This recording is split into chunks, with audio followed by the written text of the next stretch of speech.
นี่จะเป็นเส้นทางเข้าไปยังวัดป่าโคกชะนำค่ะบรรยากาศภายในวัดก็จะเต็มไปด้วยต้นไม้ที่หลากหลายชนิดบางต้นค่ะก็จะมีอายุมากกว่า100ปีเดิมทีค่ะที่นี่เคยเป็นป่าช้าจากนั้นค่ะก็มีการพัฒนาตามยุคสมัยสร้างเป็นวัดป่าโคกชะนำขึ้นมาค่ะและที่นี่ค่ะก็ยังคงอนุรักษ์ต้นไม้ไว้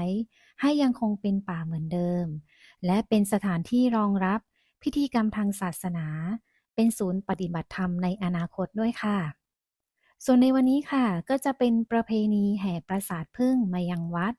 โดยชาวบ้านค่ะได้มีการร่วมใจกันทำบุญเพื่ออุทิศส่วนบุญกุศลแด่พระพุทธเจ้าและบรรพบุรุษค่ะก็เลยมีกิจกรรมนี้ขึ้นมาส่วนนี้ค่ะก็จะเป็นศาลาวัดไว้ประกอบพิธีกรรมต่างๆค่ะ